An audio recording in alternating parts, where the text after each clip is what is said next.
ஜப்பானிய மீனவர்களின் இந்த கதை வாழ்க்கையின் மிகப்பெரிய உண்மையை சொல்லுது.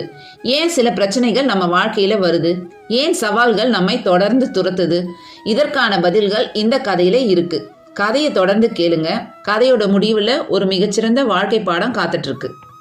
ஒரு காலத்துல ஜப்பான்ல கடலோர பகுதியில வசிச்ச அந்த மக்களுக்கு புதிய மீன்களை பிடிச்சு சாப்பிடுவது ரொம்ப பிடிக்கும். ஆனா அவங்க வாழ்ந்த இடத்துக்கு அருகில அதிக மீன்கள் கிடைக்காது. அதனால மீனவர்கள் பல கிலோமீட்டர் தூரம் கடலுக்குள்ள போய் மீனை பிடிச்சிட்டு வந்தாங்க. ஒரு நாள் போய் அடுத்த நாள் திரும்புவது அல்ல, 2-3 நாட்கள் கடலிலே தங்கி மீன் பிடிக்க வேண்டியிருந்தது. இதனால அவங்க கொண்டு வந்த மீன்களோட சுவை குறைஞ்சிச்சு. மக்கள் அதை சாப்பிட்டாலும் இது பழைய மாதிரி ஃப்ரெஷ்ஷா இல்லை அப்படின்னு சொல்ல ஆரம்பிச்சாங்க. இதை கவனித்த மீனவர்கள் ஒரு யோசனை செஞ்சாங்க. அடுத்த முறை படகுல போகும்போது பெரிய ஐஸ் பெட்டிகளை எடுத்துட்டு போனாங்க. பிடிச்ச மீனை அதுல வச்சு குளிர்ச்சியா கொண்டு வந்தாங்க.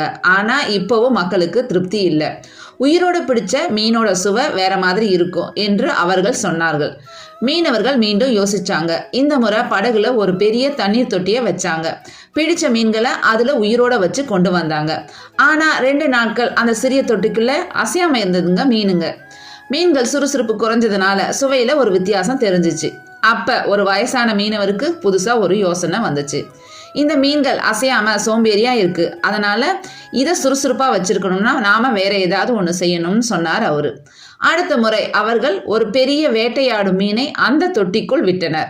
அதன் பிறகு என்ன நடந்தது தெரியுமா? சிறிய மீன்கள் எல்லாம் பெரிய மீன் கிட்ட இருந்து தப்பிக்க தொடர்ந்து வேகமா நீந்திக்கிட்டே இருந்துச்சு. 2 நாட்களும் அவை ஓயாமல் சுறுசுறுப்பா இருந்துச்சு. கரைக்கு வந்தபோது மக்கள் அந்த மீனை சாப்பிட்டு ஆச்சரியப்பட்டாங்க. இதுதான் உண்மையான சுவை அப்படின்னு சொன்னாங்க. ஏன்னா அந்த மீன்கள் உயிரோட்டத்தையும் சக்தியையும் இழக்காமல் இருந்துச்சு. நம்ம வாழ்க்கையும் இதே போலதான். சில நேரங்கள்ல பிரச்சனைகள், சவால்கள், கஷ்டங்கள் எல்லாம் அந்த பெரிய மீனை போல இருக்கும். அவை நம்மை பயமுறுத்தும். ஆனா அதுவே நம்மளை ஓட வைக்கும், வளர வைக்கும், சோம்பேறித்தனத்திலிருந்து வெளியே கொண்டு வரும். பிரச்சனைகள் இல்லாத வாழ்க்கை அமைதியா இருக்கலாம், ஆனா வளர்ச்சி இருக்காது. அதனால வாழ்க்கையில வரும் சவால்களை வெறும் தடையா பார்க்காதீங்க.